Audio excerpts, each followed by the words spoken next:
Okay, so talk about the new lawyer lifestyle, because before you got here, and this is still the morning, you had a deposition. Yeah. You had a board meeting. Yep. That you finished here. I did. How are you able to do all this shit? And you have 2 little girls. I do. So single mom, 2 little girls. Yes. Everything's on the cloud. Yeah. My iPad has cellular. It goes with me everywhere. Yeah. iPad, earpods, and I'm good to go. Really? Mm-hmm. I take depots on the beach. I take depots in cars. I take them. I've even taken a depot while I was driving. See, we've talked about this, and what would be your dream role as a lawyer, and where would you be? Okay, yes, we did talk about this. So we have similar paths in the story, so I want to hear it. I mean, I love being a trial attorney, and that's what I wanted to do. You've helped me with that, and I was doing that before COVID, but then COVID hit. I had to change focus, and I started running an office. Yeah. And I didn't realize how much I liked it. Here I am using all the experience that I've had.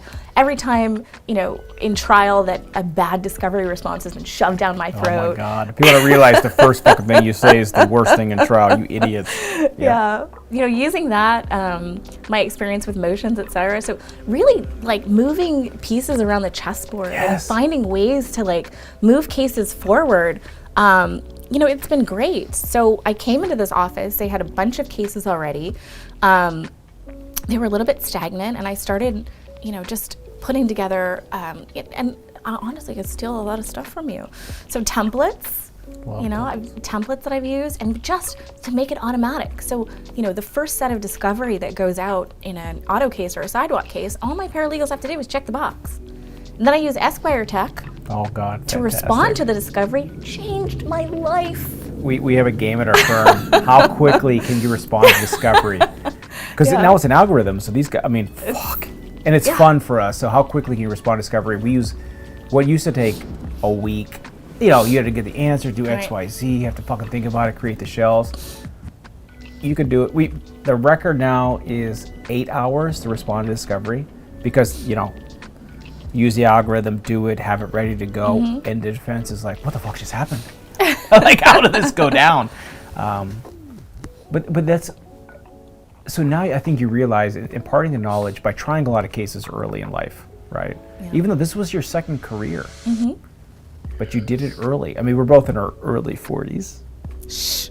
No, I'm 41. I was at your 40th birthday last year. year. I know. So we're the same. But we both started early trying cases. Tell me, how was it knowing the value?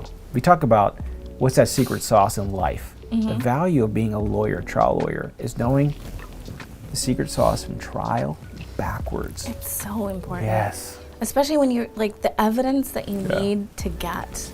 And you can't, I've taken a lot of cases at expert designation, and it's you have to start in the beginning. Yes. And you have to know, what I always think is, what is that secret thing in my pocket that I'm going to pull out that the defense and the adjuster don't think is important?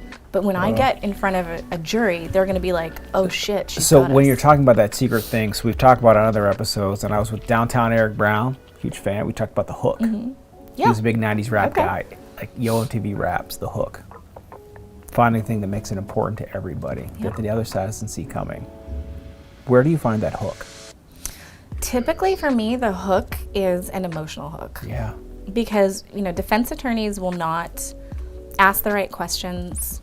And I'll tell them on the deposition, I'll say, look, I think this case is 100 and you think it's a 5. And the reason that we have this difference is because you're not paying attention to what my client has gone through. Because they are robots. Right. I can only ask on the outline. Right. They're like, oh, how did you experience emotional distress? I'm like, first of all, you're not answering that question. Yeah. Second of all, and I'll tell them. Oh my God, this is hot. The second one was worse than the first. You feel 136 proof where the fuck this is. Oh, God, I'm still breathing fire. Yeah. We might have to move on to the next. Please pour your next. Into what? Fuck, you into have your to mouth. finish this. God damn.